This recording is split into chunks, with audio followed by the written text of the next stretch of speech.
I am back on YouTube, and my hope is to build a lighthouse out of this channel and trust that the people who need the frequency will find it. If it's just one person, if it's five, if it's just me, it doesn't matter. What matters is that I do this. Hi, I'm Jessica. I co created this channel with Alexis as well as a Facebook page, Skywatchers. I had more of a presence on Facebook because I was more comfortable writing, and I wasn't as comfortable speaking. And over the past couple of years, I was off social media altogether. But this is changing because I am being called back. And that's what I want to talk about, why I've been gone and the experiences that are bringing me back to this page. I had some pretty persuasive experiences these past couple of years. Well, I've had persuasive experiences my whole life. I've had spiritual dreams, supernatural visions. All of these experiences have shaped how I see the world in ways that are hard to explain to most people. And for a long time, I carried them silently. I just kept them to myself because they weren't easy to talk about. I work in the medical profession, and I live in a world that demands logic, scientific facts, and empirical based evidence. I think there's always been a particular loneliness experienced by the spiritually silent, those that are grounded on earth but fundamentally oriented somewhere else. And that's where I've lived my whole life. I also pulled away from social media to write a book, sort of to sequester myself and keep out the outside influences. But I don't think there's time for that now. My new expectations for this page more or less resemble a lighthouse shining through the fog and holding frequency. I want to give a little bit of a backstory on the new idea and tell you about a dream I had that started this change in direction for me. Well, it wasn't just one dream, it was a series of dreams, 7 of them. The first one took place on August the 8th of 2024, and the final dream on my birthday, September the 21st of 2024. On that particular night of the first dream, I was laying awake in bed, feeling a sort of mental fatigue. The world felt chaotic, like it was unraveling at the seams. I'd been advocating in my own way for humanity for years with this expansive hope for the world. But on this night, I was frustrated with the world and with the whole of humanity. It was just a lot of noise, and I was starting to feel that none of our efforts would be enough to stop a downfall that I could see coming. I felt that time was running out for us, and I was giving up on trying to make a difference. I'd been asking whoever was in the cosmos on our side to please give me a sign, some message of inspiration, a message of hope. And as I continued to lay there thinking that nothing was really going to change, I reached a decision.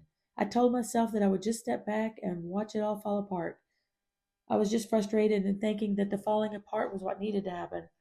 And since I'm good at picking up pieces when it all crumbles, and I could see this in my future, that I would be there to help others pick up the pieces, and maybe the fall was what needed to be. At some point that night, I fell asleep, and I remember next being drawn out of a dream by this question that was directed at me: are you a healer? And I remember looking around. I was alone in this space, a white light of nothingness. It wasn't scary or unpleasant. It felt more like a limbo place, maybe. Um, but I said, yes, I believe I am, maybe in a thoughtful, smaller voice, because I was not sure where the question was going. But I thought about it, and as I was trying to orient myself to the nature of the question, I thought about all the years of studying medical science to become a nurse practitioner, the years I worked in emergency medicine, the work I now do for the military. I've studied Reiki, I've studied craniosacral therapy and the esoteric traditions. And so, with more conviction, I said, yes, I am a healer. There was a silence. Then the voice asked me, does the healer sit back and watch the patient die? There was another silence before I said, no, the healer doesn't. The question hit me hard, and as I turned around toward the voice, I found that I was on a beach, and I could hear the ocean sounds, smell the salty air. There was a gentle breeze that felt warm against my skin, and I watched as a man approached, having just appeared over a sandhill. The sun was directly behind him, blocking his face until he was standing close to me. He had this warm and loving presence. He had a radiant smile and laughter in his eyes. It was Jesus, and I knew him. From a deep part of my being, I knew it was him. Maybe even as soon as I heard his voice, but I'd forgotten so much since coming to Earth, and I knew that as well. We talked about many things, but we eventually got into a discussion on the art of healing. He said that I came here not so much to be a teacher, but to be a healer. I'm not a Christian and I don't follow any religious doctrine, but I knew this man was Jesus. He appeared in a total of 7 dreams. The first, as I said, was on August the 8th of 2024, and the last on my birthday, September the 21st. I want to tell you about the other dreams, and I will, but today I just wanted to really reintroduce myself and the Skywatchers channel. I'm breaking this up in increments because I'm still not that comfortable on YouTube yet, but I'm not going to quit because, like I said, I want this page now to be a lighthouse for people trying to see through the fog, to hold space in a frequency of love. As it felt in Jesus' presence, a lighthouse doesn't hover above the fog. It stands in the middle of it and shines anyway. It doesn't fight the storm, it just doesn't stop. The love frequency does not need protection from density. It moves through density the way light moves through water. It doesn't fight the water, it enters it and changes the quality of everything it touches. Jesus said in my dream that the very word love itself carries a high frequency vibration.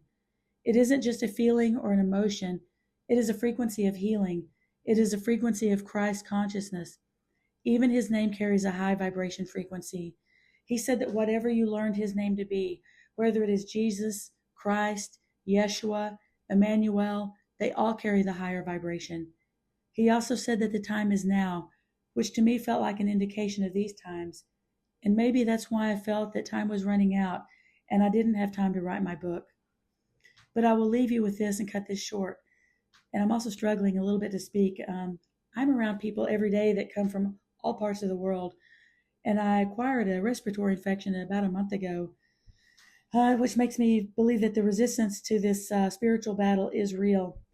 Anyway, remember the light that has always lived within you. There is nothing you need to become. You just need to remember. Trust the guidance that is arising from inside of you. If the world feels like it is unraveling, maybe our task is not to argue with it, but to become steady within it. Love is a frequency, and we can choose to embody it. Whether one person or more finds this page, or even if it's just me, like I said, out here by myself, I will hold the frequency of love for all of you, for all of us. We will get through these times. Keep the faith. You'll also be able to catch up with Alexis and me on our Facebook page.